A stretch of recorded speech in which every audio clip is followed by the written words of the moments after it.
Raja Raghuvanshi murder case, A team of Meghalaya police at Sonam Raghuvanshi बड़ा ही बहुचर्चित case चल रहा है नेशनल लेवल पे सोनम रघुवंशी का, पर इसके पीछे का क्रोनोलॉजी ऑफ इवेंट्स जो है वो किस तरीके से आप लोगों ने डिकोड किया? अगर पर्सनल ओपिनियन एज ऑफिसर अगर मैं बताऊं तो मैंने सबसे पहले तो उसी ऑप्शन को आउट कर दिया। सोनम फूड भी सस्पेक्ट हो सकती है। तो फिर जब वो एकदम अचानक से वहां पर प्रकट हो गई यूपी में, फिर उसके बाद से यहाँ पर 36 ओवर का एक ऑपरेशन चलाया था, जिस ऑपरेशन में 4 आरोपियों को पकड़ा। कभी आपको इसमें ऐसा लगा कि कोई और भी सस्पेक्ट हो सकता है अपार्ट फ्रॉम देखिए, सोनम? चूंकि अभी स्टिल इन्वेस्टिगेशन ओपन, मुझे लगता है कि इस तरीके कितने ज़्यादा केसेस बढ़ रहे हैं और आपका क्या एक पर्सपेक्टिव है कि क्यों हो रहा है ये ज़्यादा? आपको पता भी नहीं है कि आपका बच्चा कमरे में बैठा हुआ चिंटू मोबाइल वर्ल्ड में है, डिजिटल वर्ल्ड में है, वो कुछ भी सर्फ करता जा रहा है, उसको वहाँ ये बताने वाला कोई भी नहीं है what is right and what is wrong. पहले अपब्रिंगिंग मदर फादर के द्वारा, स्कूल के द्वारा होती थी, अपब्रिंगिंग हो रही है सोशल मीडिया के चीप कंटेंट के द्वारा। पेरेंट्स इस समय इतने ट्रांजिशन फेज में है, वो क्या करें?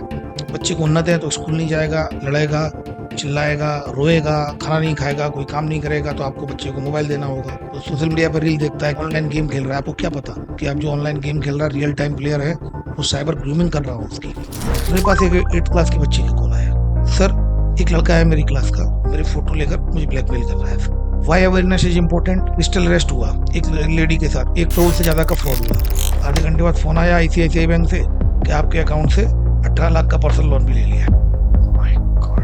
लोग पुलिस के पास जाने के बजाय नॉर्मल दूसरे ऑप्शन, भाई मेरी ये पहचान का है, उससे चले गए उससे चले गए, ये पहले क्यों करते हैं? इनफैक्ट मैं ही विक्टिम हूँ, फिर भी मैं पुलिस के पास जाने में घबराता क्यों?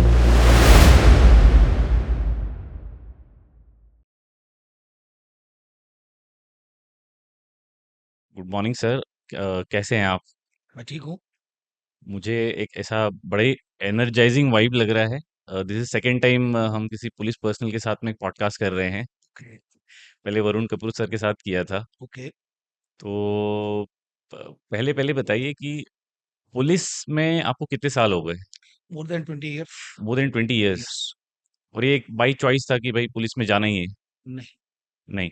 एक्चुअली क्या होता है कि आप सबसे पहले करियर को अचीव करने की कोशिश करते हैं, क्योंकि आप हाँ, को सबसे पहले जीवन को चलाने के लिए रोजी रोटी की जरूरत होती है। सही तो बात आप है। सबसे पहले बेगर्स आर नॉट चूजर्स जो कहा जाता है ना। हाँ, हाँ, और जनरली हम जिस तरह के जो मिडिल क्लास के लोग होते हैं, हाँ, सामान्यतः लोअर मिडिल क्लास के लोग, वो सबसे पहले कोशिश करते हैं कि वो जो करियर को बनाए, जिससे कि वो हाँ। रोजी रोटी की कमाई का जरिया फिक्स कर ले सोर्स। पहले। फिर उसके बाद चॉइसेज होती है। तो डेफिनेटली जब मैं आया था तो मैं पुलिस को प्रेफर नहीं कर रहा था, पर मैं अब इतना काम कर चुका हूँ कि मुझे लगता है अगर पुलिस में नहीं होता तो मेरा जीवन कितना बोरिंग होता। बोरिंग सा होता। और आपको एडवेंचर बहुत ज्यादा पसंद है। बिल्कुल। और मैं ये कहना चाहूंगा कि जीवन में जो कुछ भी होता है उसको एक्सेप्ट करते जाइए, उसमें कहीं ना कहीं कुछ बहुत अच्छा छुपा रहता है। हम्म। और ये मैंने इसको रियलाइज किया कि अगर मैं पुलिस में नहीं होता, क्योंकि इतने पुलिस में एडवेंचर्स होते हैं, इतने किसी केस के पीछे लगना एक नई दुनिया होती है। अगर आप किसी केस में, कोई मर्डर हुआ, कोई लूट हुई, कोई डकैती पड़ गई, फिर अब आप उसमें 15 डेज 20 डेज आप एक लगे रहते हो, तो बड़ा मजा आता है उसमें। कई बार आप सक्सेस नहीं मिलती है और कई बार आपको पॉइंट्स मिलते चले जाते हैं, फिर उन पॉइंट्स को कनेक्ट किया जाता है, हम्म। तब जाके आपको सक्सेस मिलती है। तो मुझे लगता है ये एडवेंचरस है, और मुझे डे टू डे कुछ ना कुछ नया चाहिए। तो कहीं ना कहीं ये नया है, और इसीलिए मैं साइबर की फील्ड में भी आया, क्योंकि ये सबसे नया था। हाँ। हाँ, ये सबसे नया था एक्चुअली। मैं कभी भी, मैं टेक्निकल बिल्कुल नहीं, मैं तो अपना ईमेल भी जनरेट नहीं कर पाता था, मेल आईडी नहीं बना पाता था। मैं 2022 से पहले मैं बिल्कुल टेक्नो फ्रेंडली नहीं था, लेकिन 22 में साइबर में बस साइबर में आते फिर ही मैं आया, तो फिर मैं इसमें, आप क्योंकि मुझे रिसर्च स्टार्ट करिए आपने मुझे आपकी। लगा कि फिर यही मेरी फील्ड है, और मुझे लगा कि कहीं ना कहीं लोगों को जो अवेयर करना होता है, लोगों के बीच जाता हूँ, मुझे लगता है इस फील्ड में काफी काम करने की जरूरत है। इसमें कोई भी बैकग्राउंड नहीं है किसी का, सबसे बड़ी बात यह है। तो यहाँ आप ज्यादा एक्सेल कर सकते हो, और आप कड़ी मेहनत करते हो, पैशन अगर आपके अंदर होता है। और ये एकमात्र ऐसा क्राइम है जो केवल अवेयरनेस से ही आप कंट्रोल कर सकते हैं, बिल्कुल। केवल लोगों को जागरूक करके जागरूक कंट्रोल करके कर किया जा सकते सकता है। वो बड़े हिडन तरीके से होता है। हैं। यस। पता भी नहीं चलता है आपको बहुत कि एक्चुअली ट्रिकी होती है, क्रिमिनल है। और अभी भी वो इवॉल्विंग स्टेज पे है, तो अभी लॉट ऑफ हाँ। Adventure has to come. Right. आपने बात करी कि भाई बड़ा बड़ा इंटरेस्ट या बड़ा एड्रेनलिन रश होता है जब कोई भी मर्डर होता है, उसको डिकोड करना होता है या उसको सॉल्व करना होता है, या कोई डकैत हुई। तो ऐसे जैसे अभी बड़ा ही बहुचर्चित केस चल रहा है नेशनल लेवल पे सोनम रघुवंशी का, एंड आप लोगों ने बड़े ही सटीक ढंग से उसको क्रैक किया है। और मुझे लगता है काफी कम समय में ये गुत्थम गुत्थी जो उसकी सॉल्व हुई है। पर इसके पीछे का क्रोनोलॉजी ऑफ इवेंट्स जो है, वो किस तरीके से आप लोगों ने डिकोड किया? कैसे आपको पता चला कि भाई ये जो देखिए सस्पेक्ट है सबसे वो इसके अराउंड ही है? देखिए सबसे पहले क्या हुआ कि जब ये लोग घूमने गए उसके बाद मतलब मैं खुद ही एज ए अगर पर्सनल ओपिनियन एज ऑफिसर अगर मैं बताऊं तो मैंने सबसे पहले तो उसी को ही आउट कर दिया था उस ऑप्शन को कि कि वाइफ सोनम वापस पुड भी सस्पेक्ट हो हाँ सकती क्योंकि है। हाँ क्योंकि मुझे ऐसा लगा ये क्यों पॉसिबल है क्योंकि उसको वापस आना होगा हुँ, अल्टीमेटली आप वापस आओगे तो सारी चीजें आप कैसे हैंडल कर पाओगे हुँ। कोई भी व्यक्ति अगर मुझे वापस नहीं आना हो तो बात अलग है तो मुझे सबसे पहले मैंने उसको ही बाहर किया था उस ऑप्शन को एंड शिलोंग पुलिस ने जब डेड बॉडी मिली तब मुझे लगा कहीं ना कहीं उसके साथ कोई घटना हो गई होगी तो उसकी भी डेड बॉडी मिल जाएगी बट धीमे धीमे ये चीजें जब होती गई तो फिर जब वो एकदम अचानक से वहां पर प्रकट हो गई यूपी में फिर उसके बाद से यहाँ पर इंदौर पुलिस के साथ शिलोंग पुलिस ने कोऑर्डिनेट किया तब फिर हमने जाकर एक 36 ओवर का एक ऑपरेशन चलाया था जिस ऑपरेशन में फिर हमने 4 आरोपियों को पकड़ा शिलोंग पुलिस के साथ ये कंबाइंड ऑपरेशन था जिसमें शिलोंग पुलिस को मध्य प्रदेश पुलिस ने काफी इंदौर पुलिस थी सागर पुलिस थी तो लोगों ने 36 घंटे का हमने ऑपरेशन चलाया फिर उसमें 3 आरोपियों को 2 को इंदौर से और 1 को इंदौर के पास से और चौथे को सागर से पकड़ा कभी आपको इसमें ऐसा लगा कि कोई और भी सस्पेक्ट हो सकता है अपार्ट फ्रॉम देखिए सोनम? चूंकि अभी स्टिल इन्वेस्टिगेशन ओपन मुझे ओपन है। लगता है कि संभवतः कोई नहीं होगा हुँ, but hmm, it's only opinion hmm. तब अभी इन्वेस्टिगेशन जो कि शिलोंग पुलिस अब कर रही है इसको तो अब मुझे लगता नहीं है कि इसमें कुछ और एंगल हो सकता है लेकिन यू नेवर नो क्योंकि इन्वेस्टिगेशन जब ओपन होती है जब आप धीमे धीमे आगे बढ़ते हैं कड़ियाँ जोड़ते हैं जब पॉइंट्स को जोड़ते हैं आप तो कहीं ना कहीं चेन बनती है तो हो सकता है एनीथिंग इज पॉसिबल अभी इन्वेस्टिगेशन ओपन है as a person, not as a police, इस तरह के केसेस जब आपके सामने आते हैं, तो आपकी मनोदशा कैसी रहती है एज़ अ पुलिस? देखिए पुलिस में तो बहुत ऐसे ऐसे केसेज आते हैं जिसमें you can never predict basically hmm, आप कुछ और सोचते हो अल्टीमेटली निकलता अंत में और कुछ काफी और कुछ है। हुँ, भयावह होता है पर ऐसी घटनाएं सोसाइटी के लिए ठीक नहीं है हुँ, इससे इम्पैक्ट काफी ज्यादा एक डर का माहौल कहीं ना कहीं एक साइकोलॉजिकल इम्पैक्ट इन घटनाओं का काफी सोशल इम्पैक्ट काफी ज्यादा पड़ता है हुँ। अगर इस घटना को देखेंगे तो कहीं ना कहीं इसका साइकोलॉजिकल सोशल इम्पैक्ट काफी ज्यादा पड़े मैं जब रिसर्च कर रहा था, हमारी टीम ने भी बताया, तो इस तरह के जो केसेस हैं, वो बहुत ज़्यादा बढ़ गए हैं, जहाँ पे हस्बैंड वाइफ हम अ, आम तौर पे देखते हैं कि भाई सिर्फ न्यूली मैरिड कपल नहीं, बट अफेयर वाले केसेस या अफेयर जो मैरिज में बदल गया और फिर मर्डर हो गया या कुछ सालों बाद या कुछ दिनों बाद, इस तरह के कितने ज़्यादा केसेस बढ़ रहे हैं और आपका क्या एक पर्सपेक्टिव है कि क्यों हो रहा है ये देखिए ज़्यादा? सबसे पहले तो कोई मर्डर हो लूट हो या डकैती हो हुँ, एक तो मुझे मतलब मैं ईश्वर से प्रार्थना करता हूँ कि ना हो हुँ, बट हो जाता है तो डेफिनेटली अपन इन्वेस्टिगेशन करते हैं बट जो आपने बोला कि जो अभी आजकल ये काफी कॉमन हो गया है हस्बैंड वाइफ हाँ, वाला देखिए सबसे पहले हमें ये समझना होगा कि जो पहले थे पहले काफी गैप था हुँ, अगर हम देखेंगे कि मेल और फीमेल में जो जो गैप था जो जेंडर बायसनेस थी और कहीं ना कहीं फीमेल्स एजुकेशन के लिए उनको प्रमोट किया गया और कदम से कदम मिलाकर उन्होंने अपना खुद का एक कहीं ना कहीं कहते हैं ना कि जो इक्वलिटेरियन सोसाइटी होती है हुँ, कि अब इस अपनी इंडियन सोसाइटी में सामान्यतः अब हम उस स्थिति में आ चुके हैं लगभग आने की स्थिति में है कि मेल फीमेल एक जैसे हैं। हुँ, अभी भी कुछ एरिया ऐसे हैं कुछ रिमोट एरिया ऐसे है कि वहां पर अगर बच्ची होती है तो राजस्थान हो या फिर उधर की तरफ जो एरिया जो है हुँ, कहीं ना कहीं उस इंटीरियर में। हाँ इंटीरियर में अभी भी कहीं ना कहीं उसको लेकर भी कुछ ना कुछ वल्नरेबिलिटी है लेकिन आप देखें जैसे जैसे महिलाओं ने विकास किया और एजुकेशन सिस्टम में आए फिर वर्किंग में आए अपने पैरों पर खड़ी हुई उन्होंने खुद का अपना एक अस्तित्व बनाया कहीं न कहीं और अब कहीं न कहीं वो पुरुष के बिल्कुल बराबर खड़े हो गए हैं। बिल्कुल, बिल्कुल। मैरिज एक ऐसा इंस्टीट्यूशन है जिसमें कहीं न कहीं एक एक व्यक्ति को एडजस्ट करना होता है। अगर आप देखेंगे हाँ, पुराने बिल्कुल। समय में तो अपनी मम्मी बड़ी जैसी भी हाँ मतलब हाँ, पापा डोमिनेंट रहते थे, तो वो सोसाइटी और आज आप पुराने जितने भी लोग देखेंगे उन्होंने 60-60, 70-70 साल का जीवन चलाया। लेकिन अभी आप देखेंगे क्योंकि लाइफ बहुत फास्ट हो गई है सोशल मीडिया के आने से। सोशल मीडिया के आने से आपको सोचने समझने का मौका ही नहीं मिलता है तब तक दूसरी घटना हो जाती है तब तक दूसरी रील आ जाएगी जिस तरह रील्स आ रही हैं उंगली पे उसी तरह हमारे इवेंट्स एक्सपेक्टेशन भी बहुत जल्दी बढ़ रही है। चेन ऑफ इवेंट्स हैं हाँ, तो उस तरह हमारे जीवन में भी तेजी से घटनाएं होती हैं तो सर्टेनली ये कहीं ना कहीं एक वजह है प्लस फीमेल्स आपके बराबर आकर खड़ी हो गई हैं वुमेन्स शायद आपसे भी आगे कहीं निकल गई हैं और मेल की अभी भी टेंडेंसी कहीं ना कहीं वही है मुझे डोमिनेट करना। हाँ डोमिनेट करना है हुँ, तो और और रिलेशंस कोई भी दोनों एडजस्टमेंट से चलता है। मैरिज एक ऐसा बराबर। इंस्टीट्यूशन है जिसमें एडजस्टमेंट होता है, तो एडजस्ट करना पड़ेगा आपको। उनका ही सक्सेस रेट ज़्यादा है जिन्होंने अच्छे से एडजस्ट करना सीख लिया है। ये करना ही होगा किसी भी मैरिज में, क्योंकि क्या होता है, ईगो क्लैश अगर होंगे, अगर आप दोनों ही ईगो पाल लेंगे तो ये रिलेशंस नहीं चल सकते हैं। इसमें एडजस्ट करना होगा, कभी आपको झुकना होगा, कभी उनको झुकना होगा। और क्योंकि अब एक दूसरे का रेस्पेक्ट करना होगा। वो समय चला गया जो मेल की टेंडेंसी थी, पुरुष प्रधान समाज होता था हुँ, और वो फीमेल्स को ये खाना बनाओ, ये करो, ये कपड़े प्रेस क्यों नहीं है। This is not like that. Hmm, अब आपको एक एडजस्टमेंट कॉर्डियल रिलेशन बना के इस रिलेशन को चलाना होगा। और आज वही लोग सक्सेस हैं जिनके हस्बैंड वाइफ में अगर ईगो आ गया तो वो रिलेशन आगे नहीं चलेगा। अगर एडजस्टमेंट करना नहीं आया वो रिलेशन आगे नहीं चलेगा। क्योंकि प्रेम कितना भी हो, लेकिन 24 घंटे आप प्रेम में नहीं रहते हो, करेक्ट। क्योंकि आपकी डे टू डे एक्टिविटीज होती है कहीं ना काम-काज कहीं। रहता है आपका, सारी चीजें रूटीन होती सबका हैं ना। अलग-अलग हो गया है। जीवन केवल प्रेम ही नहीं है, प्रेम के अलावा भी आपको जीवन चलाना है, बच्चे को स्कूल छोड़ने जाना है, बिल्कुल, बच्चे को पढ़ाना है, फीस की व्यवस्था करनी है, उसका एडमिशन कराना है, और चिंताएं हैं, प्रोफेशनल टेंशन होती हैं, जो वर्किंग चिंताएं होती है। सपोज टू बी, जैसे मैं फैमिली में हूँ, फैमिली के साथ अच्छा एंजॉय कर रहा हूँ, एकदम से कुछ ऐसी घटना हो गई जिसमें 15 दिन तक लगातार दिन रात पता ही नहीं चल रहा है, और तो आपकी प्रायोरिटी कहीं ना कहीं चेंज होती है वर्किंग। तो बेसिक आपका जो आधार रिलेशन होता है, लव प्यार होता है बिल्कुल, लेकिन उसके आगे भी चीजें हैं जो आपको करनी होती है।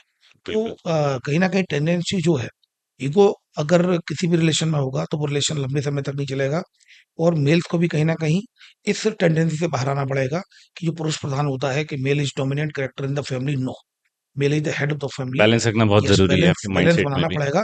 और बोथ पार्ट, क्योंकि आप देखेंगे मैरिज इंस्टीट्यूशन जो है ना, वो धीमे धीमे कहीं ना कहीं काफी ज्यादा उसके जो परिणाम मिल रहे हैं वो अभी भी बहुत अच्छे गड़बड़ा हैं। रहे हैं बहुत। हाँ, सक्सेसफुल बहुत, सक्सेस रेशियो अगर आप देखेंगे तो बहुत ज्यादा नहीं है। अगर आपको 3 से 4 तरह की मैं बता दूं आपको, या तो डाइवोर्स हो रहे स्टेट अवे, हर 3 से 4 मैरिज में एक में डाइवोर्स हो रहा है। अगर डाइवोर्स नहीं भी हो रहा है तो केवल एडजस्ट कर रहे हैं, या फिर बच्चे की वजह से लगातार अपनी फैमिली को कंटिन्यू कर रहे हैं, या फिर बहुत अच्छे रिलेशन बना लिए हैं और एक दूसरे के फ्रेंड। एक्चुअली में ये रिलेशन तभी चल सकता है जब आप एक दूसरे के मित्र हो जाए।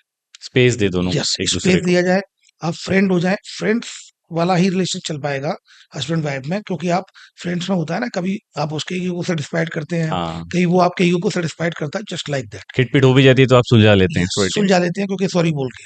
तो यही रिलेशन होना चाहिए, ईगो नहीं होना चाहिए। फ्रेंडशिप में कभी ईगो नहीं होता। तो दैट्स व्हाई, मतलब आई ऑलवेज, मतलब मैं और मेरी वाइफ तो हम एक फ्रेंड्स की तरह ही रहते हैं। कभी वो एडजस्ट कर लेती, कभी मैं एडजस्ट कर लेता हूँ, कभी मैं चिल्ला देता हूँ, कभी वो चिल्ला देती।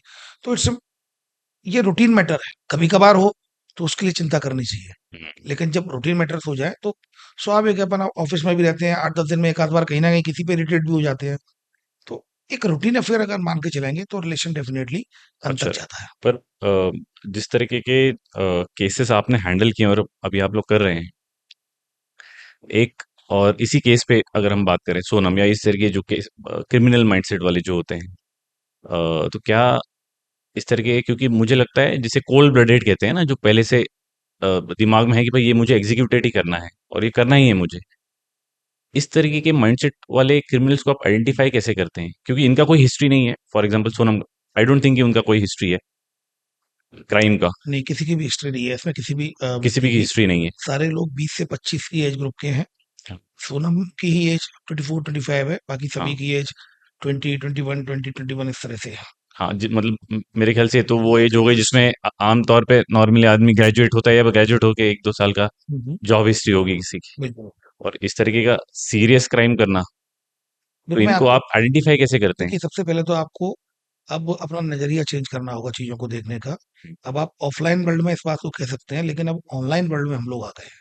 हुँ, डिजिटल प्लेटफ़ॉर्म पर लोग आ गए हैं, जहाँ घटनाएँ तेज़ी से होती हैं। हुँ, ऑनलाइन वर्ल्ड में आप देखेंगे बहुत छोटे-छोटे, मतलब जिनकी कोई क्रिमिनल हिस्ट्री नहीं है, उन्होंने बड़ी बड़ी मतलब ग्रीवियस क्राइम किए हैं। तो ये आपको समझना होगा कि अब वो चीज़ें ऑफ़लाइन में हम डिफरेंशिएट कर सकते हैं, ऑनलाइन में बिल्कुल नहीं।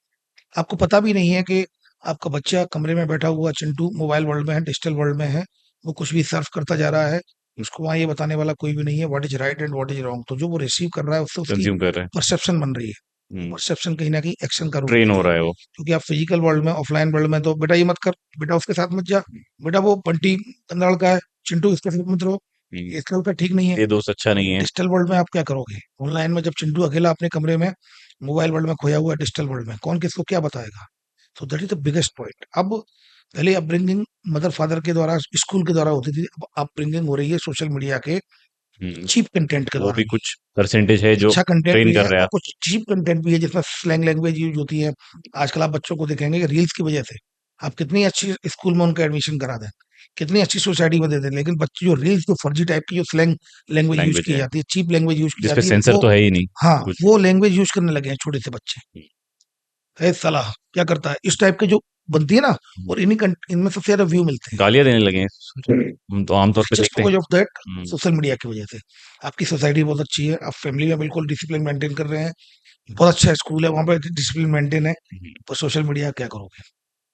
वो तो ऐसे कर रहा है ना, वो तो खाना भी नहीं खाता जब तक आप मोबाइल नहीं दोगे। तो इस तरीके के जो क्राइम्स हो रहे हैं, जो क्रिमिनल्स हैं जिनकी वो हिस्ट्री नहीं है, वो ये ये ट्रेन हो रहे प्लानिंग हैं उन चीजों को देख देख के। आप ये देखिए ना कि इसमें जो प्लानिंग हुई है साजिश से पहले ही प्लानिंग हो गई, तो ये प्लानिंग कोई 20 साल का लड़का कर सकता है? So tell you have to इसमें अब जाना होगा। साइबर वर्ल्ड में लगातार काम कर रहा हूँ मैं, केवल और केवल साइबर वर्ल्ड में काम कर रहा हूँ, मुझे मालूम है this is the biggest challenge all over the globe, not for one, not for the family, not for one society. It's a challenge all over the globe for every person. Parents इस समय इतने transition phase में है, वो क्या करें? बच्चे को उन्नत है तो स्कूल नहीं जाएगा, लड़ेगा, चिल्लाएगा, रोएगा, खाना नहीं खाएगा, कोई काम नहीं करेगा, तो आपको बच्चे को मोबाइल देना होगा। मोबाइल देने का अर्थ है सोशल मीडिया। मोबाइल कोई गाने सुनने के लिए तो लेता नहीं है वो, तो सोशल मीडिया पर रील देखता है, गेम खेलेगा, ऑनलाइन गेम खेल रहा है। आपको क्या पता कि आप जो ऑनलाइन गेम खेल रहा है रियल टाइम प्लेयर है, वो साइबर ग्रूमिंग कर रहा हो उसकी, उसको वो उसको ग्रूम कर रहा हो उसको क्राइम के लिए, उसका एक्सप्लॉइटेशन के लिए। You never know, real time player है। आपको लगता है कि 10 साल का बच्चा, आपका 10 साल का बच्चा है, सामने भी 10 साल का बच्चा हो सकता है, वो 60 साल का बच्चा हो, 50 ईयर्स का प्रिटेंड कर हो। रहा है, मॉक कर हाँ रहा है कि 10 साल हाँ का है। यस। तो ये ऑनलाइन गेम है, आप रियल टाइम प्लेयर्स हैं, व्हाट यू कैन डू, कुछ भी नहीं कर पाओगे आप। तो ये ट्रांजिशन फेज में है सोसाइटी। तो ये एकदम हमारा जो शिफ्टिंग हो रही है साइबर वर्ल्ड की तरफ हुई है। अब हर चीज एक क्लिक में है, चाहे वो शॉपिंग के लिए हो, चाहे वो दिलजीत दोसांझ का टिकट भी एक क्लिक में है, चाहे वो आपको फ्लाइट करानी है, तो ये सब एक क्लिक में है। और ये एक क्लिक आपके लिए कितनी फायदेमंद है और एक क्लिक कितनी डेंजरस हो सकती है, यू नेवर। हाँ, हम ऐसे भी केसेस देख रहे हैं न्यूज़ में, जहाँ पे एक माँ ने बच्चे को पबजी खेलने से रोक दिया, तो वो बच्चे ने कट्टा लाके माँ को शूट कर दिया। ऐसे भी केसेस आ रहे हैं। तो ये आप एक एक सही कह रहे हैं कि ये बहुत ज्यादा ही दुष्परिणाम है और इस पे हम कंट्रोल नहीं हो रहे, कि बड़े साइलेंट तरीके से बच्चे इसको ये बिगेस्ट ट्रेन हो चैलेंज रहे है, हैं। इसको हमें कहीं ना कहीं इसको फोकस करना होगा, तो साइबर क्राइम। पुलिसिंग में, स्पेशली साइबर क्राइम के अंदर, वो किस तरीके के ड्राइव्स ले रहे हैं या इनिशिएटिव्स ले रहे हैं इसको कंट्रोल करने के लिए? 2022 में मैंने स्टार्ट किया था। पहले मैं ऑफलाइन सेशन लेता था, फिर धीमे धीमे मुझे लगा कि क्राइम वहां होता है जिस दुनिया में आप रहते हो, वहीं क्राइम होता है। हम्म, जब ऑफलाइन थे आप, रियल वर्ल्ड में थे, तो रियल वर्ल्ड में क्राइम होता था। अब आप डिजिटल प्लेटफॉर्म पर शिफ्ट हो गए हैं, तो अब डिजिटल प्लेटफॉर्म पर क्राइम होता है। तो उस क्राइम को डील करने के लिए आपको भी डिजिटल प्लेटफॉर्म पर होना होगा। तब जाकर मैंने सितंबर या अक्टूबर 2022 में अपने सोशल मीडिया प्लेटफॉर्म्स बनाए, हम्म, इंस्टाग्राम और फेसबुक। और फिर उसके बाद मैं लगातार सेशन ले रहा हूँ, मेरे अभी 900 से ज्यादा सेशन हो चुके हैं। साइबर क्राइम पर हाँ 900, मोर देन 900 सेशन हो चुके हैं। पॉडकास्ट 1 to 1, मैंने इन्फ्लुएंसर्स के साथ 1 to 1 किया है अवेयरनेस। अवेयरनेस के लिए। मैंने जो पेजेज है, जो लोकल पेजेज है, हम्म, उनके साथ मैंने 1 to 1 किया है। मैंने न्यूज चैनल्स के साथ 1 to 1 किया है। मैं स्कूल और कॉलेज जाता हूँ, ऑफलाइन सेशन लेता हूँ। IT company, institutions, coachings, hostels, सभी जगह मैं लगातार सेशन लेता हूँ। मेरी लाइफ का ये रूटीन है। क्राइम ब्रांच में बेसिकली हमें ये काम नहीं करना होता है। क्राइम ब्रांच में एक छोटा सा पार्ट हो सकता है अवेयरनेस का, बट बेसिकली पार्ट आपका है ऑर्गेनाइज क्राइम के अगेंस्ट काम करना। तो ये मैं just because of my passion, मैं मॉर्निंग में जल्दी उठ के सबसे पहले मॉर्निंग में खत्म करता हूँ 11 बजे तक सारे ये सब करने के बाद, या नाइट में कभी 7 बजे के बाद कोई हॉस्टल वगैरह चला जाता हूँ। तो पहला मेरा काम है अवेयरनेस क्रिएट करना, क्योंकि मैं जानता हूँ अगर साइबर फ्रॉड से बचना है तो जागरूकता ही आपका साइबर फ्रॉड से बचाओ। Hmm. Only awareness is the most effective key. Strongest weapon. Yes, तो मैं लगातार कोशिश करता हूँ अवेयर करने की। मैंने एक बुक लिखी है, साइबर रक्षक, जो अभी लगभग 15 to 20 डेज बैक मैंने लॉन्च हुई थी, पुलिस कमिश्नर सर ने लॉन्च की थी, और उसमें भी काफी अच्छे रिव्यूज भी आ रहे हैं। और वो बुक बेसिकली इंदौर में जितने विक्टिम्स आए थे मुझसे मिले थे, उनकी सारी केस स्टडी बना के मैंने वहां पर लवली। कि उसने उसके साथ क्या हुआ, हम्म, उसने क्या गलती की, और हमें क्या करना है जिससे हमारे साथ ये क्राइम ना हो। हम्म, इसी थीम पर सारे टॉपिक्स मैंने लिखे हैं स्टोरी वाइज। जैसे कि अनुराग एक दिन सुबह उठा, हम्म, तो उसने देखा एक ग्रुप में वो मेंबर है, उसने देखा है इस ग्रुप में कई लोग ट्रेडिंग कर रहे हैं, कई लोग हुँ, ट्रेनिंग चलो हम भी पैसा ट्रेनिंग दी जा लगाते रही है, तो वो धीमे-धीमे उसने रूटीन में लिया और फिर अपने रूटीन काम में लग गया। लेकिन धीमे-धीमे जब उसको लगा कि कई लोग पैसा कमा रहे हैं, तो उसके विचार आया क्यों ना मैं भी पैसा कमाऊँ। रश बढ़ने लगा उसका। Yes, that's the case. तो इस तरह की मैंने डिजिटल अरेस्ट और इस तरह के केसेस की मैंने बुक भी लिखी है। एक सॉन्ग भी लॉन्च किया था। लगातार कोशिश कर रहे हैं हम लोग आकाशवाणी के साथ। मैंने 25 डेज का एक सेफ क्लिक विद आकाशवाणी अभियान चलाया था। हुँ, इसमें 25 डेज में उनके साथ लगातार गया, क्योंकि इंटीरियर में कैसे पहुंचाओगे आप, बात है। हुँ, तो आकाशवाणी की रीच इंटीरियर गांव-गांव में है। ज़्यादा है। तो मैं लाइव गया था 25 डेज। तो number 1 focus is awareness. Number 2, उस अवेयरनेस में ये भी शामिल है कि अगर गलती से फ्रॉड हो जाए तो आपको करना क्या है। तो 1930 जो नेशनल साइबर हेल्पलाइन नंबर है, उसको ज़्यादा से ज़्यादा हाईलाइट करना। जो एनसीआरपी का रिपोर्टिंग पोर्टल है उसको हाईलाइट करना। और सबसे इम्पोर्टेंट, जो फीमेल्स हैं, जो बच्चियां हैं, जो महिलाएं हैं, उनके अंदर ये उनको सेंसिटाइज करना कि तुम्हारे फोटो वीडियो लेके कोई ब्लैकमेल कर रहा हो, परेशान कर रहा हो, तो घबराने की जरूरत नहीं है। तो उनके अंदर एक कॉन्फिडेंस बिल्डअप करना, उनको सेंसिटाइज करना कि whatever happening you have to just report it. Hmm, तो उसको रिपोर्ट करना है, दैट इज द की। वो उनको मैं कोशिश कर रहा हूँ, क्योंकि कई इस तरह की घटनाएं हुई हैं कि बच्चियां ब्लैकमेल होती जाती हैं और फिर काफी ज्यादा उनके साथ गलत होता है। हुँ, तो ये उनको बताना कि पहला काम है रिपोर्ट करना। अगर कोई आपको ब्लैकमेल करता है, द वेरी फर्स्ट स्टेप आपको उसकी रिपोर्ट करनी। तो हॉस्टल्स, जो महिलाओं के हॉस्टल्स होते हैं, गर्ल्स हॉस्टल्स में जाना। अभी वुमेन्स के साथ मैंने पॉडकास्ट की सीरीज की है। ये उनको अवेयर करना है। अवेयरनेस के लिए सेंसिटाइज करना बहुत जरूरी है। हुँ, सबसे पहले मैं सेंसिटाइज हो जाऊं कि मुझे साइबर फ्रॉड के लिए जागरूक होना है। प्रॉब्लम क्या आ रही है मैं आपको बताऊं। Why awareness is important. Digital arrest हुआ एक लेडी के साथ, 1 करोड़ से ज्यादा का फ्रॉड हुआ। एक इन्वेस्टमेंट फ्रॉड हुआ एक डॉक्टर के साथ, 3 करोड़ से ज्यादा का फ्रॉड हुआ। अब जब मैंने इन्वेस्टिगेशन शुरू की, मोर देन 30 क्रिमिनल्स को अरेस्ट कर लिया ऑल ओवर इंडिया से, रिमोट एरिया से। अब पता चला कि उन्होंने वो पैसा, जब नेक्स्ट लिंक चेन पकड़ी, तो उन्होंने पैसा बाइनेंस ऐप के जरिए क्रिप्टो करेंसी में कन्वर्ट करके लाओस, कंबोडिया, म्यांमार, इस तरह साउथ ईस्ट एशिया ट्रांसफर कर दिया। It is very difficult, it's the biggest challenge for the law enforcement agency to पैसे रिकवर को दैट रिकवर मनी। करनी। तो अब क्या, अब आप वहीं खत्म हो गए। अल्टीमेटली फाइनेंशियल साइबर क्राइम में व्यक्ति को, इनफैक्ट फाइनेंशियल साइबर फ्रॉड में व्यक्ति को सिर्फ और सिर्फ विक्टिम पैसे से मतलब होता है। उसको पैसा वापस चाहिए होता है। आप कितने ही क्रिमिनल्स पकड़े, बॉडी ऑफेंसेज में रिवेंजफुल एटीट्यूड होता है कि सर इसने गाली दी है, सर इसने मेरे मैं भी पिता को मारूँगा, मारा, मैं भी गाली दूँगा। तो रिवेंजफुल एटीट्यूड होता है, साहब इसको जेल हो। लेकिन फाइनेंशियल फ्रॉड में केवल और केवल विक्टिम को पैसा चाहिए होता है। और जब आप कहीं ना कहीं अपने आप को कमजोर पाते हो कि पैसा रिकवर नहीं करा सकते, then back to the basic. Basic क्या है? Awareness. Prevention is always better than the जी, क्योर। तो मैंने करेक्ट। इसको और तेजी से, इंटेंसिटी से, मैंने इतनी तेजी से बढ़ाया, आपको बताऊं मैं। दिसंबर 24 तक मेरे 600 सेशन थे। हुँ, अगले 5 महीने में मैंने 300 कर लिए हैं। इंटेंसिटी तेजी से, तभी मेरे माइंड में आया कि इसको और बहुत तेजी से फैलाना होगा। किसी भी पेज वाले के, इंदौरी पेज के 10,000 व्यूज तो होंगे, हुँ, 10,000 फॉलोअर्स तो होंगे, उनके साथ बनाया। उतने लोगों 5,000 तो को होंगे, 5,000 तो इन्फॉर्मेशन होंगे। पहुँच जाएगी, तो करेक्ट। हर रील मेरी, मतलब मैंने ये नहीं सोचा कि 5,000 फॉलोअर्स हैं या 5 लाख फॉलोअर्स हैं। मैंने 5 लाख के साथ भी पॉडकास्ट किया है, मैंने 2,000 फॉलोअर्स के साथ भी पॉडकास्ट किया है, क्योंकि मेरा स्वार्थ उन 2,000 में भी था। हुँ, 2,000 तो रील देखेंगे। तो इस तरह से मैंने इसको और बहुत तेजी से चलाया है। बुक मैंने एक लॉन्च हो गई और काफी अच्छे रिजल्ट से, एक बुक और लॉन्च कर रहा हूँ मैं। और लगातार इसमें मुझे एक एक चूंकि अभी जल्दी एक लॉन्च होने वाला है, एक चैटबॉट मैंने अपने एक मित्र के साथ बनाई है। हुँ, इंडिया में संभवतः ये पहला होगा, क्योंकि ये वॉइस वाली है। हुँ, आप उससे पूछोगे कि दोस्त ये बताओ, हुँ, इसका नाम अभी मैं इसलिए नहीं कर रहा हूँ क्योंकि लॉन्च नहीं हुआ है। जी, तो वो बोलते हैं, दोस्त ये बताओ, मेरे पास ये फोन आया है, आपका लड़का ट्रक के केस में पकड़ा गया है 3 लड़कों के साथ। आप मुझे पैसे दीजिए, नहीं तो आपके लड़के को जेल भेज दूंगा। तो आप अपने दोस्त से पूछेंगे, मेरे पास ऐसा कॉल आया है तो मैं क्या करूं। तो ये बताएगा वो आपको, वो बोर्ड बताएगा ये साइबर साइबर स्कैम है, स्कैम है। चैटबॉट बताएगा ये साइबर स्कैम है। मैं आपको कुछ स्टेप्स बता रहा हूँ, ये फॉलो करिए and don't worry, hmm, hmm, I am with you. तो एक व्यक्ति डिफेमेशन की वजह से, ह्यूमिलिएशन की वजह से, लोग क्या कहेंगे, थाने नहीं आ सकता, ऑफिस नहीं आ सकता, पर उस दोस्त से बात कर सकता है। हुँ, एक लड़का, एक लड़की दोस्त बना ले अगर उसको, तो रात में बैठा हुआ, यार मेरे एक दोस्त ने फोन किया है, मैसेज किया है, ये अननोन फ्रेंड है लेकिन ये मुझे काफी इंप्रेसिव लग रहा है, तो बताएगा भाई सोच समझ के करना, अननोन फ्रेंड रिक्वेस्ट को एक्सेप्ट नहीं करनी है, हुँ। क्योंकि तेरे साथ फ्रॉड हो जाएगा। तो ये भी हम कर रहे हैं।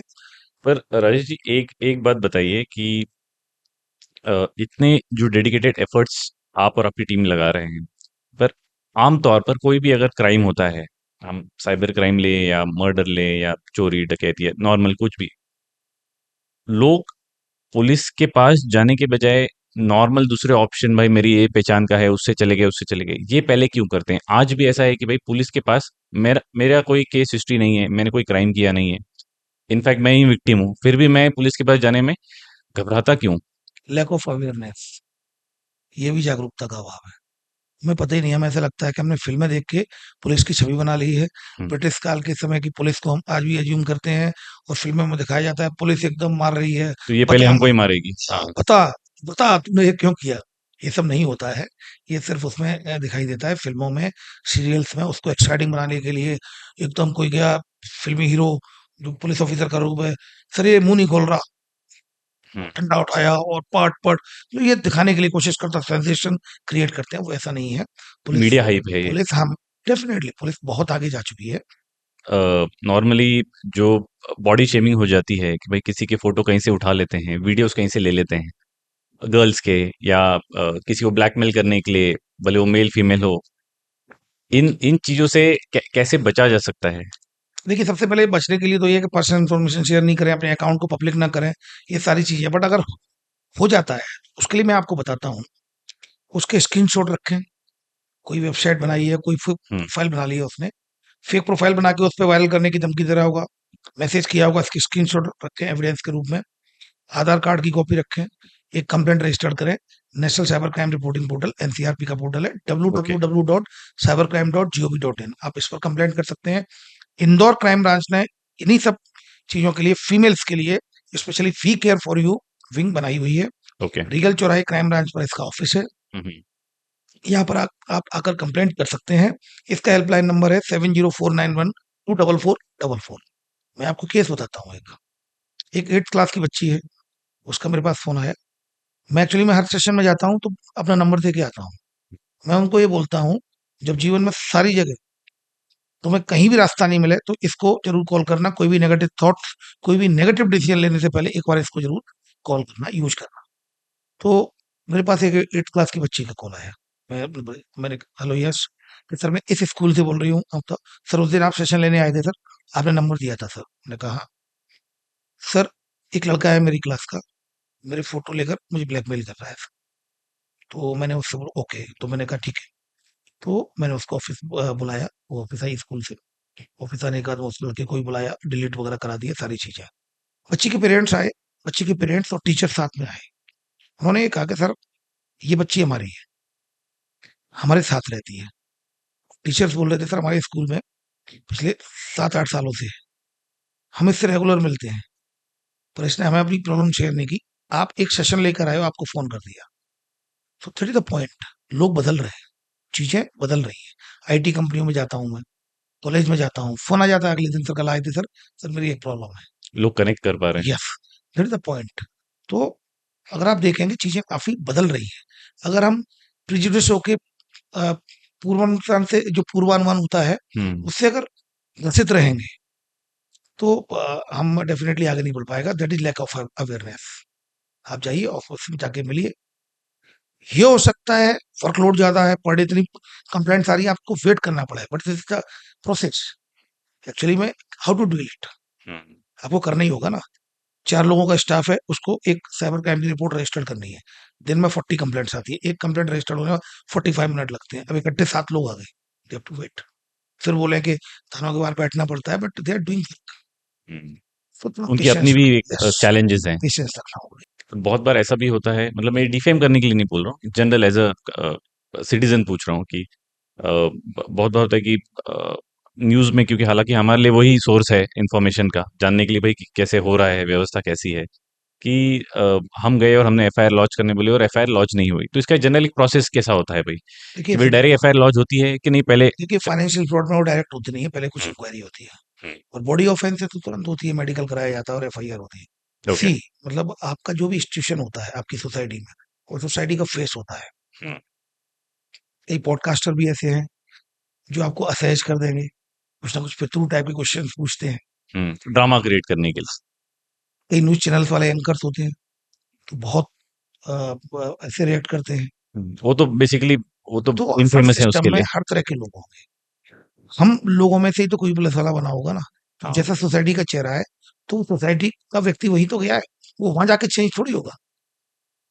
तो कहीं न कहीं आपको लगता है, कहीं आपको अच्छा रिस्पॉन्स नहीं मिला, तो कई जगह ऑफ़िसेज़ में नहीं मिलता है, कई जगह घर में भी नहीं मिलता है, कई जगह बच्चों को, कई जगह पिता काफ़ी रूड होते हैं। तो ये तो it's a matter of time, पर जनरलाइज़ अगर हम करें, तो पुलिस काफ़ी बदल चुकी है। जो कम्युनिकेशन गैप था, जो ब्रिज था, वो उसको भर दिया गया है, जो गैप था, उसको पूरा कर दिया गया है, अब एक ब्रिज बन गया है। डेफ़िनेटली कम्युनिकेशन बहुत बेहतर हो गया है, अब कम्फ़र्ट है। हम लोग स्कूल में जा रहे हैं, सीनियर ऑफ़िसर्स स्कूल्स, कॉलेज में जाके उनको कर रहे हैं, चौराहे पर खड़े हो रहे हैं, लोगों से बात कर रहे हैं, एफ़एम के ज़रिए और भी कई क्वेश्चन एयर के ज़रिए, तो निश्चित रूप से कॉन्फिडेंस पब्लिक का पुलिस के प्रति काफ़ी बढ़ा है। मतलब हम मानते हैं कि कहीं न कहीं ये होगा, बट सुधार की तरफ हम बढ़ रहे हैं और निश्चित, विद पब्लिक सपोर्ट ये डेफ़िनिटली और इम्प्रूव हो सकता है। बिल्कुल। नॉर्मली जो मर्डर केसेस होते हैं, ये बहुत सीरियस क्राइम्स होते हैं, ऑर्गेनाइज़्ड क्राइम्स होते हैं।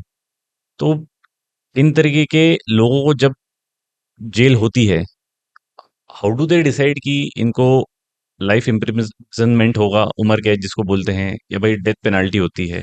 That depend on the evidences collected, क्या सेक्शंस लगे हुए हैं, जो बीएनएसएस के क्या सेक्शंस हैं, क्या क्राइम किया है, क्या एक्ट किया है। हुँ, हुँ।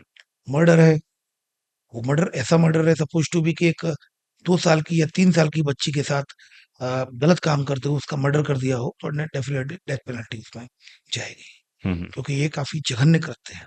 तो ये डिपेंड करता है circumstances of the fact, evidences of the case, circumstances of the case, ये ऑल सारी चीज़ें जुडिशरी जो माननीय हमारे जो जज होते हैं, उन सारी फैक्टर्स को लेते हैं और एविडेंस के आधार पर, जैसे कहते हैं ना, कानून सिर्फ एविडेंस पे काम करता है। सारे एविडेंस को कलेक्ट किया जाता है और एविडेंस के आधार पर वही क्राइम अगर आपने माइनर के साथ किया है, अगर गलत काम किया, उसका मर्डर कर दिया है, तो उसमें आपको डेथ पेनल्टी हो सकती है। फिर वही काम आपने आपने किसी बालिग के साथ किया है, तो उसमें हो सकता है कि आपको लाइफ इम्प्रिजनमेंट हो, डिपेंड ऑन द एक्ट। हुँ, हुँ। तो ये अलग-अलग क्राइम के लिए अलग-अलग किन परिस्थितियों में क्राइम हुआ है और उसका क्या सोसाइटी पर इम्पैक्ट गया है, तो ये बहुत सी चीज़ें, अब आजकल तो एक मीडिया ट्रायल भी चालू हो गया है, hmm. Cases media trial, but by and large ये डिपेंड करता है कि एविडेंसेस क्या हैं, circumstances of the cases, fact of the cases और sections of the cases, evidences of the cases, so that is the thing. In personal capacity, not as a police personal. आप आप कभी आपका एक माइंडसेट बनता है कि नहीं यार, इस व्यक्ति को, यार इस क्रिमिनल को तो यार डेथ पेनल्टी ही होनी चाहिए।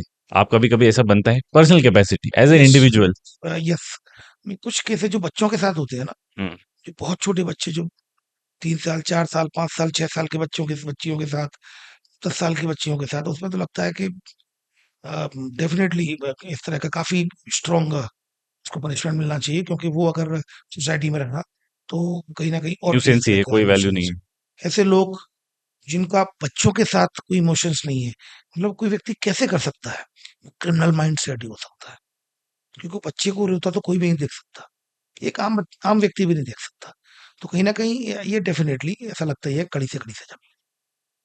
जेल में जनरली कैदियों के साथ में फ़िल्मों में होता है, फ़िल्मों में होता है। हुँ, हुँ। बाकी रियल में नहीं होता। हुँ, ये डिसेंट कैदी भी होते हैं, कई डिसेंट बाकायदा सर्व करते हैं। अगर आप अच्छा कंडक्ट करते हैं, डिसिप्लिन्ड रहते हैं, देखो स्कूल में भी रहते हैं, अगर डिसिप्लिन नहीं रहेंगे तो टीचर डाँट तो डाँटेगा। पड़ती है, जेल पनिशमेंट में भी मिलता ही रहेंगे, आप डिसिप्लिन्ड रहेंगे, तो जेल में आपका योगा होता है, जेल में आपका सुबह प्रार्थना होती है, आपको समय पर खाना मिलेगा, आपको सुबह उठना होगा समय पर। तो ये सारी डिसिप्लिन लाइफ़ होती है। तो अगर आप इसको पॉजिटिवली लेंगे, तो डेफ़िनेटली मतलब ऐसा नहीं है जो फ़िल्मों में फ़िल्मों में दिखाया दिखाया जाता जाता है। है कि बहुत मारपीट हो रही है कोर्ट और में पड़े हुए हैं, और ऐसा नहीं है, बाकायदा आपको मतलब पहले से मैं फिर कह रहा हूँ, सोसाइटी काफ़ी आगे बढ़ी है। अगर आप देखेंगे तो लोगों के हम न्यूज़ में भी रहन-सहन, पढ़ते हैं कि जो भाई बहुत। स्वयं की लाइफ़ में भी देखा तो कितना बदलाव है। पहले एक साइकिल खरीदने के लिए हम सोचते थे, जब हमारे समय के जब हम बच्चे थे, साइकिल खरीदने के लिए पेरेंट्स सोचते थे, अब बाइक तुरंत खरीदता है, 10 मोबाइल, ये 50,000 1 लाख का आईफ़ोन, ये कितनी तेज़ी से सोसाइटी बदली है। तो कहीं न कहीं जेल की कंडीशंस भी काफ़ी बेहतर हुई हैं। हमको आम तौर पे देखा जाता है कि जो पुणे में एक केस हुआ था कि भाई ऑडी से या जो भी गाड़ी थी उससे उनको मार दिया या जो भी थे, and he was a politician का कोई लड़का था या भतीजा था, एंड रिलीज़ हो गया। एंड फिर हम बोलते हैं कि भाई जो लॉ है वो तो मिडिल क्लास वाले के लिए है, पर जो ऊपर है उनको वीआईपी ट्रीटमेंट मिलता है, आमतौर पे वो तो छूट जाते हैं, तो केस मीडिया भी छोड़ देती है उसको बताना। तो इसकी क्या रियलिटी है ये पीछे सबसे की? पहले तो हमें ये समझना पड़ेगा, we are bounded by the law. Hmm, society में जो जो जो जुडिशरी है, जो इन्वेस्टिगेशन है, वो इमोशन से नहीं चलती है, एविडेंस से चलती है। हम्म, अगर किसी एक्ट का, किसी कोई एक्ट किया है आपने और उसके सेक्शन में 7 ईयर इम्प्रिजनमेंट है या 10 ईयर इम्प्रिजनमेंट है और आप सोचो इसको फांसी दो, how it can be possible? तो अगर किसी ने मारपीट की है, किसी ने सपोज टू बी तुम्हारे सामने तुम्हारे ही पिता को 2 थप्पड़ मारे, उसके बाद आप थाने गए, आपने रिपोर्ट लिखाई, लेकिन वो थाने से छोड़ देगा, जमानती है, लेकिन आपके अंदर क्या एग्रेशन है, आपके लिए जीवन का सबसे गलत काम हो गया। कड़ी से कड़ी सजा होनी चाहिए, और वो कड़ी टाइम से तो कड़ी व्यक्ति वही सोचता है। कड़ी से कड़ी सजा क्या हो गई? Ultimate, we are bounded by the law. हमें लॉ के अनुसार काम करना, we have to act according to the law, emotions के साथ नहीं।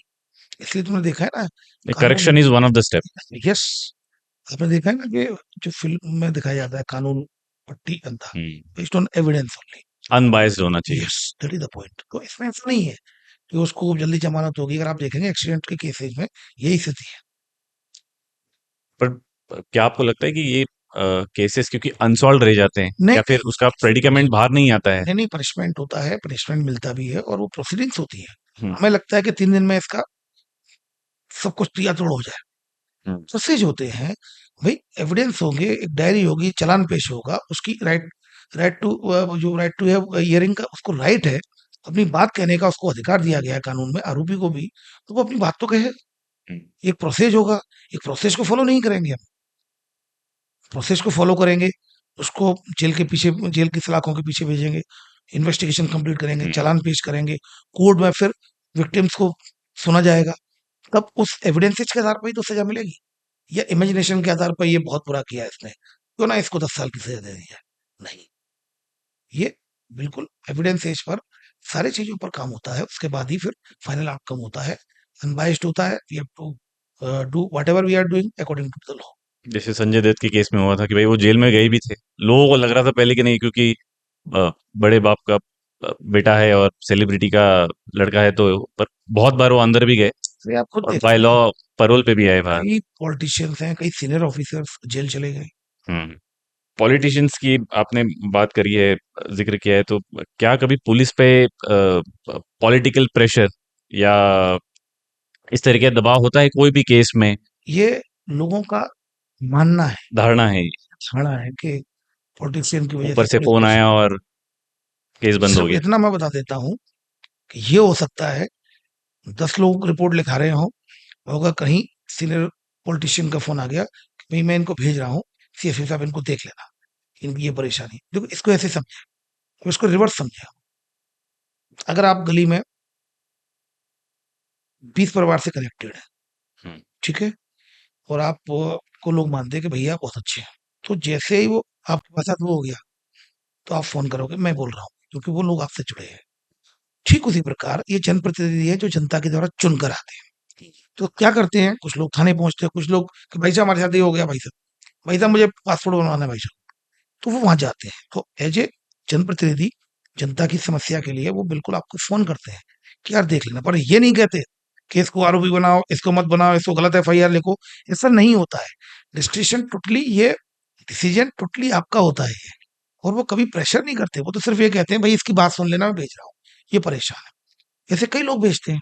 तो चूंकि जनप्रतिनिधि होने के नाते उनका दायित्व तो भी है कि अगर कोई परेशान होके आता है, अगर उसकी बात जेन्युइन है, वो हमेशा ये कहते हैं इसकी बात सुन लेना, हो सकता है ये भी गलत हो पर इसकी बात सुन लेना, सही कार्रवाई करना। तो दैट इज द केस, तो कोई भी कह सकता है इसके लिए तो। जिस तरह की क्राइम्स अभी हो रहे हैं, तो इसमें कोई एक पैटर्न आप ऑब्जर्व कर रहे हैं कि भाई फीमेल का भी जो क्राइम रेट है, क्राइम करने का रेट है, ये भी बढ़ रहा है? बढ़ रहा है। देखिए इक्वल ड्रिवन सोसाइटी की तरफ हम बढ़ रहे हैं, हाँ, कहीं ना तो कहीं वहाँ अब। उस उसमें सेक्टर भी में भी बढ़ बढ़ेंगे। रहे हैं। वो तो देखिए विकास हर तरफ होता है। ड्रग्स में हमने कई महिलाएं पकड़ी हैं, हम्म, ड्रग्स में कई महिलाएं पकड़ी हैं जो ड्रग्स सप्लाई करती है। अभी 2 दिन पहले माँ बेटी को पकड़ा है, गांजा सप्लाई कर रहे थे। और ऑलरेडी मांग ऑलरेडी उसमें आदतन है, बहुत पहले से सप्लाई कर रही है। तो अब तो ये सारी चीजें कॉमन, जब सब लोग समान हो गए हैं तो फिर इसमें भी कहीं ना कहीं फीमेल्स का पार्टिसिपेशन क्राइम में बढ़ा है। और ड्रग्स की अगर हम बात करें इंदौर में या एडजॉइनिंग एरियाज में खास करके, क्यों ये ड्रग्स का जो चलन है वो बहुत ज्यादा बढ़ रहा है, और उससे जो फिर होने वाले क्राइम्स है वो भी बहुत ज्यादा बढ़ रहे हैं? What are the basic characteristic of metropolitan city? भीड़ ज्यादा होती है, हम्म, काफी मतलब क्या क्या होता है मेट्रोपॉलिटन सिटी में, सारे रिसोर्सेज होते हैं। This is the basically culture of metropolitan city. Hmm, इस प्रकार आप देखेंगे इंदौर क्राइम ब्रांच, आप देखना जो इंदौर पुलिस कमिश्नरेट में लगातार इसको कैंपेन के रूप में लिया जा रहा है, लगातार हम ड्रग्स को पकड़ रहे हैं। एडजॉइनिंग एरिया है राजस्थान के कुछ एरिया से, कुछ इधर धार और बड़वानी की तरफ से जो गांजा सप्लाई करने वाले हैं। तो लगातार इसमें कार्रवाई की जा रही है। यूथ का इस तरफ ज्यादा पार्टीज करना, रेव पार्टीज में, क्लब चलन वो क्लब बढ़ रहा है कल्चर में, क्योंकि क्लब कल्चर बढ़ा है, लेट नाइट पार्टियां बढ़ी हैं, लेट नाइट पार्टी कल्चर बढ़ा है। तो जब कल्चर जब बढ़ता है ना, तो कल्चर के साथ पॉजिटिव के साथ कुछ नेगेटिव भी आते हैं। ये बेसिकली मेट्रोपॉलिटन जो कल्चर है ना, उसको इंदौर में इम्बाइब करने की कोशिश की गई है। लेकिन इंदौर पुलिस कमिश्नरेट में लगातार हम लोग ड्रग्स के अगेंस्ट, हमारी फर्स्ट प्रायोरिटी ड्रग्स है, ड्रग्स और सेकंड साइबर है। तो पहली प्रायोरिटी जो क्राइम ब्रांच के टारगेट ही दो है। फर्स्ट इज ड्रग्स, ड्रग्स के खिलाफ कार्रवाई करनी है, जो हम लगातार करते हैं। आज भी 2 जगह हमने कार्रवाई की है, बाणगंगा और एरोड्रम में, और एमडी ड्रग्स पकड़ा है। और तो हम लगातार काम करते हैं ड्रग्स के लिए और साइबर के लिए। ये 2 ही टारगेट हैं जो पुलिस कमिश्नर ने सर ने डिसाइड किए थे, और ये 2 ही टारगेट ऐसे हैं जो हमें भी लगता है कि यही सबसे इम्पोर्टेंट तो पॉलिटिकल प्रेशर पे तो आपने बहुत अच्छी तरीके से बताया कि भाई नॉर्मली किस तरीके से आपके तरफ कॉल आते हैं, आप कैसे हैंडल करते हैं उस चीज़ों को। पर क्या हम लोग ये भी मानते हैं कि भाई कहीं ना कहीं जैसे ब्राइब होती है या रिश्वतखोरी होती है, घूस देना जिसे हम बोलते हैं आम भाषा में, ये भी एक एक फैक्ट है जो कहीं ना कहीं प्रचलित है पुलिसिंग में या दूसरे डिपार्टमेंट्स में भी जब हम लोग जाते हैं। ठीक और है। और वो एक कारण है और वो एक फैक्ट है जो सोसाइटी में है हमारे। ठीक है। This is the face of the society. Hmm, this is the face of the society. मैं ये देखता हूँ कि एक व्यक्ति आता है कि सर मेरा मित्र है, हम्म, और सर बहुत बड़ी परेशानी में इसकी मदद करनी है। मैंने कहा ठीक है बैठो, मैं उसकी मदद कर देता हूँ। फिर वो बोलता है, वो अपने दोस्त को बोलता है कि तुम बाहर जाओ मैं आता हूँ। ठीक है।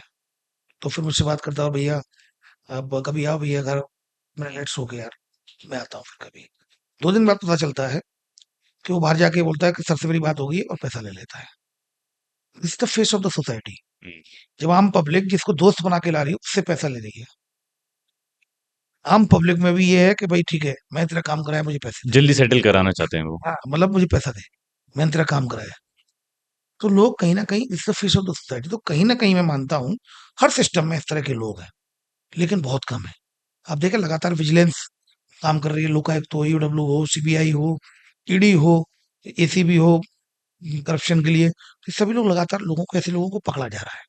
तो अल्टीमेटली अब मुझे लगता है कि ये काफ़ी मिनिमाइज़ अब धीमे-धीमे काफ़ी कम हो रहा है ये। क्योंकि आपके पास आया कभी ऐसा कि आपको आपको ऑफर किया हो? ये लोग नहीं। एक्चुअली बहुत बता रहा हूँ, सर हमारा काम निपटा दीजिए सर, आप जैसा चाहेंगे वैसा होगा। तो मैं समझ जाता हूँ ये वही कहना चाह रहा है। तो मैं समझाता हूँ उसको 100% काम होगा, लेकिन मेरा ये तुम स्टाइल जैसा ऑफ चाहोगे वर्किंग है। वैसे नहीं होगा। हाँ।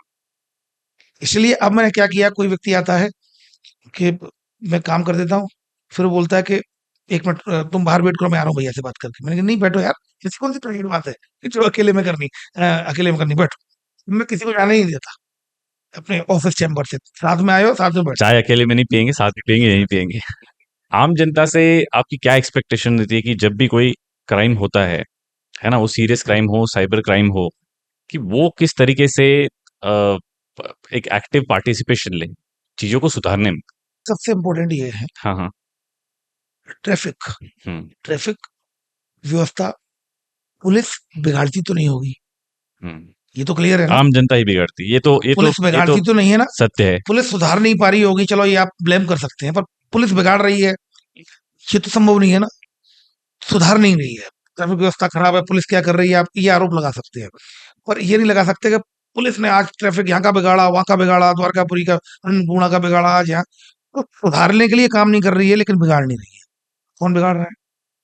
जनता ही बिगड़ ये तो तो कहीं ना 200% कहीं सही ये है। रेस्पॉन्सिबिलिटी, कुछ एक चीजें ऐसी हैं हम्म, जिसमें अगर पब्लिक का इफेक्टिव पार्टिसिपेशन होगा तो मैं समझता हूँ कि कितने चालान हम लगातार चालान बना रहे हैं, लेकिन चालान से बहुत ज्यादा फर्क नहीं पड़ रहा है। अल्टीमेटली चालान बनाने का उद्देश्य रेवेन्यू कलेक्ट करना नहीं होता। चालान बनाने का उद्देश्य ये है, ये डिसिप्लिन लाना है। प्यूनिटिव अप्रोच है कि चलो ऐसे तो मानोगे, सुधार भी हो रहा है, बट सडनली जेब पे असर होगा ये तो आपके दिमाग स्वयं पे का है, होगा। ये हम्म, आपके स्वयं का है। आपका बच्चा, आपको मालूम है, लेट नाइट पार्टी में आ रहा है, ड्रग्स ले रहा है, तो कहीं ना कहीं इसमें आपको आगे बढ़ के स्टेप्स लेने होंगे। आपको लगता है कि झगड़ा होगा, वो कुछ और बोलेगा, लेकिन आप अगर अभी नहीं रोकोगे तो कब रोकोगे? तो कुछ एक, कहीं ना कहीं कुछ एक जिम्मेदारी हम सभी की है। मैं कभी ये नहीं कह सकता, हम सारे स्टेक होल्डर हैं इस पूरे सोसाइटी को आगे ले जाने में। कभी ऐसा नहीं कह सकता ये तो नगर निगम का काम है सफाई का। अगर नगर निगम का काम सफाई का होता तो इंदौर कभी भी देश में नंबर वन नहीं होती। ये इंदौर के लोगों ने किया है। अगर नगर निगम का दायित्व, अगर हम केवल डिपार्टमेंट का दायित्व दे देंगे, ट्रैफिक का काम ट्रैफिक पुलिस वाले का है, तो ट्रैफिक कभी नहीं सुधरेगा। जब तक जिस तरह इंदौर को क्लीन बनाने में स्वयं की जिम्मेदारी समझी, हम्म, उसी तरह ट्रैफिक को भी बेहतर बनाने में स्वयं की जिम्मेदारी समझनी होगी। हम किसी के ऊपर नहीं छोड़ सकते कि पानी सप्लाई काम तो इनका है, इस डिपार्टमेंट का है, नगर निगम का है, पानी क्यों नहीं आ रहा? हमें भी तो पानी का वेस्टेज रोकना होगा। रोकना होगा दिस बिल्कुल। Is two way process always, hmm, it's not one way process. तो मैं ये समझता हूँ कि जहाँ हम हमेशा अपने राइट्स के बारे में अवेयर रहते हैं, but why not aware, we are aware about our duties. तो ये कोलैबोरेशन होता है, rights and duties are go all together, एक साथ चलते हैं ये। मुझे लगता है ट्रैफिक में खास करके लोग अभी भी उस मानसिकता में है कि या तो हम सेट कर लेंगे। ट्रैफिक में नंबर सेकंड, हम्म, साइबर अवेयरनेस में हम्म, अभी भी कह रहा हूँ मैं, लोग 50% रिपोर्ट कर रहे हैं, अभी 50% रिपोर्ट नहीं कर नहीं रहे कर रहे हैं। हैं, डरते हैं, झिझकते हैं, लोग क्या कहेंगे, ह्यूमिलिएशन होगा। तो यहाँ पे भी उनको आगे आना होगा। और ट्रैफिक के साथ साथ ही एक चीज है कि लोग सोचते हैं कि भाई 100-200 देंगे, सेट कर लेंगे, या तो वहां के निकाल नहीं, लेंगे, गाड़ी वो निकाल लेंगे। पॉसिबल नहीं है, अब वो संभव नहीं है, सभी जगह कैमरे लगे हुए हम्म, हैं, यू आर अंडर सर्विलेंस, तो वो पॉसिबल नहीं है कि आप 100-200 रुपए दे के निकल जाओ, this is not the way. Hmm. आपके हैवी चालान हो रहे हैं, 10-10 हजार के चालान हो रहे हैं, ड्रिंक एंड ड्राइव में 10-10 थाउजेंड के चालान हो रहे हैं। अब गाड़ी चलाने नहीं आते कई लोग पर तो, लोग क्या लोग ऐसे आते हैं मानसिकता से कि जो पहले चलती थी, जिसलिए दिल्ली बहुत इनफेमस था नहीं नहीं कि नहीं भाई नहीं, मेरे बिल्कुल बाप को आप जानते हैं क्या, मेरे नहीं, भाई नहीं, ये जानते तो हैं। सब पॉसिबल ही नहीं है। नहीं होता है। ये तो बहुत पुरानी बातें हो गई। हाँ, you are under the surveillance, you are under the camera. Hmm. हर व्यक्ति के पास, हर व्यक्ति एक रिपोर्टर है, हर व्यक्ति के पास आप पूरा मोबाइल है। ट्रैकिंग हो रहा है यस, पूरे तरीके से। You are under surveillance. So normally अगर किसी के साथ हाथापाई हो रही है या कोई चोरी हो गई है, सो फर्स्ट फर्स्ट एक्शन जो एक सिटीजन को लेना चाहिए, बेयर मिनिमम, पुलिस को टच बेस करने के लिए वो क्या होना चाहिए? देखिए, 100 डायल, हम्म, नंबर वन, 100 डायल पे तत्काल आप कॉल करिए। अगर फिजिकल कहीं कोई झगड़ा कर रहा है तो आप इतनी जिम्मेदारी निभा दें, आप नहीं इन्वॉल्व हो, बट 100 डायल पे कॉल कर दें कि सर यहाँ पलासी चौराहे पे झगड़ा हो रहा है, हम्म। तो तत्काल आइए। खत्म बात, आप निकल जाइए अपना काम करके। वो तुरंत ही 100 डायल आएगी, 2 से 3 मिनट, ठीक है। पर क्या पुलिस उसको पूछेगी भाई आपका नाम बताओ, जिससे नहीं नहीं, ये आम जरूरी जनता नहीं होता है। नॉर्मली घबराते हैं, नहीं भाई नहीं, मेरा नाम पूछेंगे मैं इन्वॉल्व हो बिल्कुल भी जाऊंगा। नहीं, बिल्कुल भी नहीं। झगड़ा हो रहा है, झगड़ा को जो जो आपस में जो लोग लड़ रहे हैं वो रिपोर्ट लिखाएंगे, हम्म। आपको कोई रोल ही नहीं है।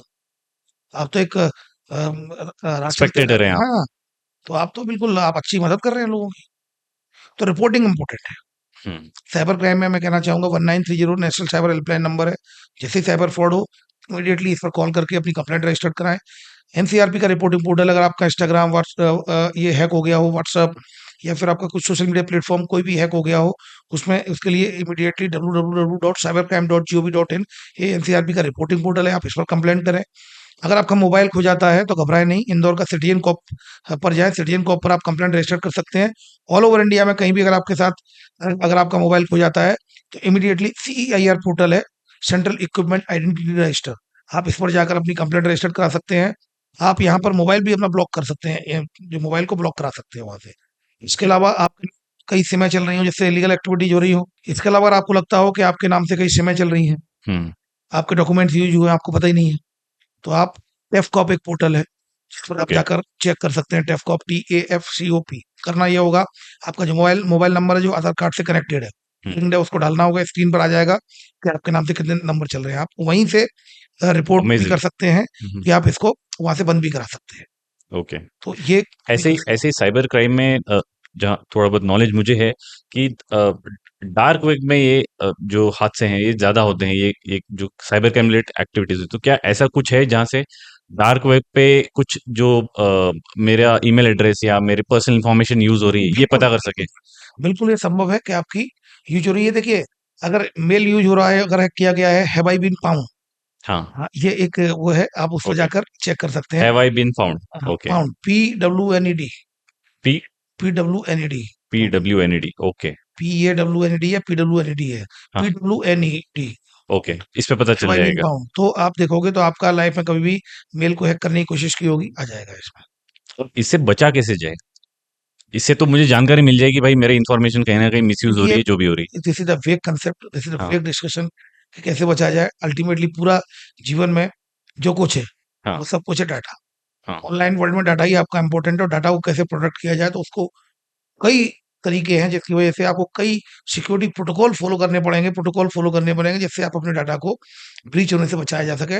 अल्टीमेटली यही सबसे बड़ा मेजर कंसर्न है और इसी की वजह से साइबर क्राइम होते हैं, डाटा थेफ्ट की वजह से और आपकी कहीं न कहीं और इसमें कई प्रोटोकॉल्स फॉलो करने पड़ेंगे आपको। आप सपोज़ करो आपको अपने डिवाइस को प्रोटेक्ट करना है, हुँ, अपने इंस्टाग्राम इसको प्रोटेक्ट करना है तो password time to time change करना है, कॉम्प्लेक्स पासवर्ड करना है, फायरवॉल्स को अपडेट करना है, एंटीवायरस सॉफ्टवेयर को अपडेट करना है, आपके पब्लिक वाईफ़ाई का यूज़ करना अवॉइड करना है, करेक्ट। अवॉइड करना है आपको और कम से कम पासवर्ड को बड़ा रखना है 12 टू 14 मतलब डिजिट का एटलीस्ट होना चाहिए।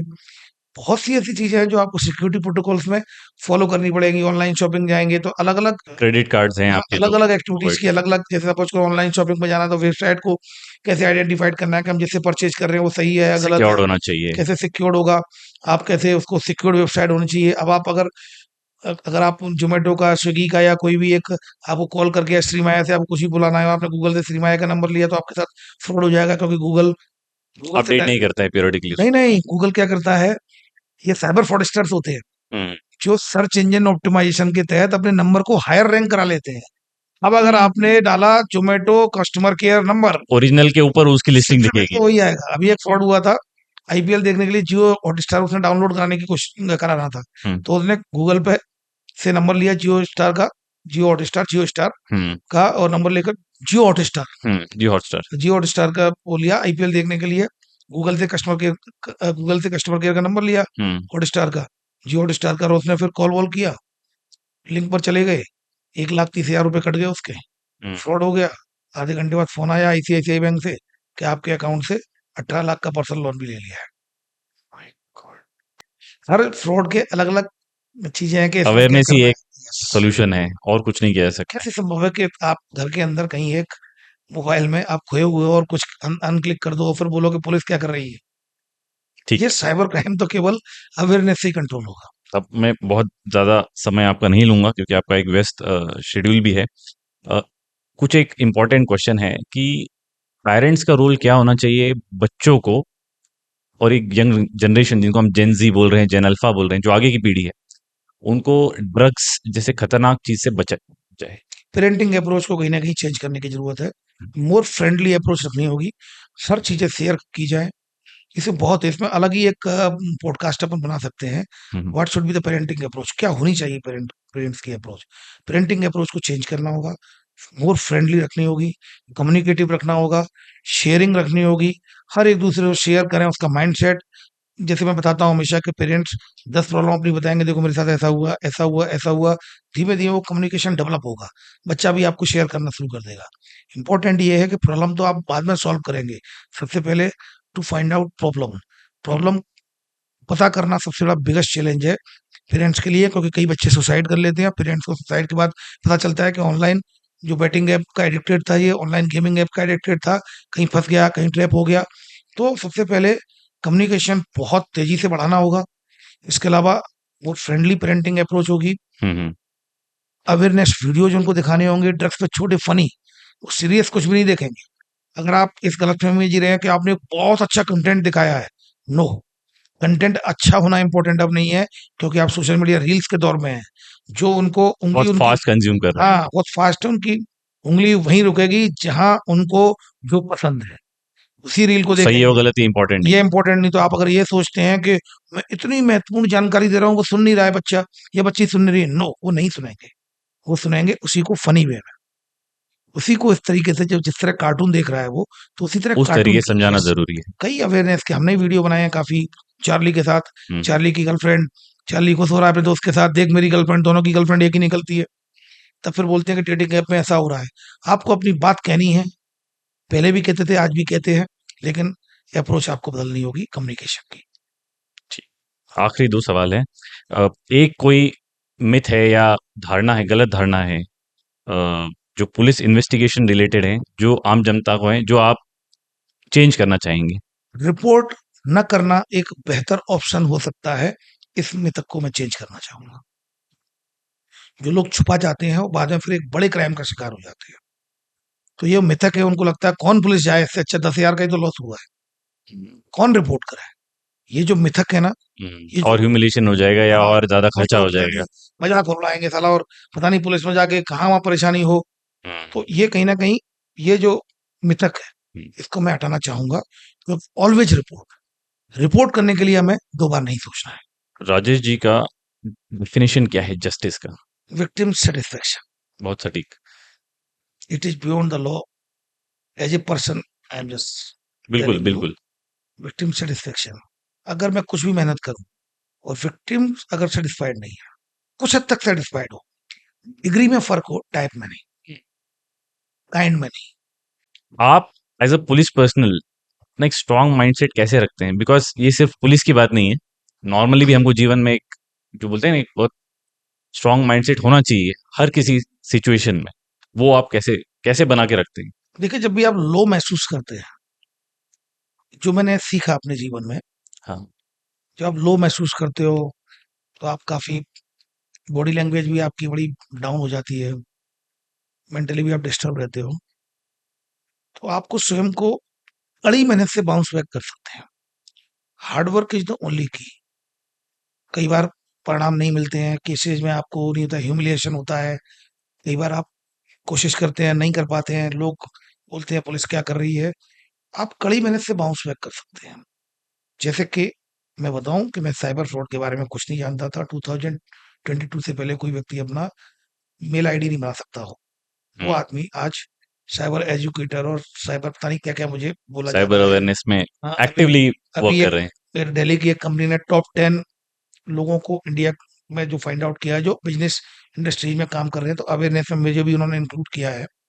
मैंने बुक लिख दी साइबर रक्षक के रूप में।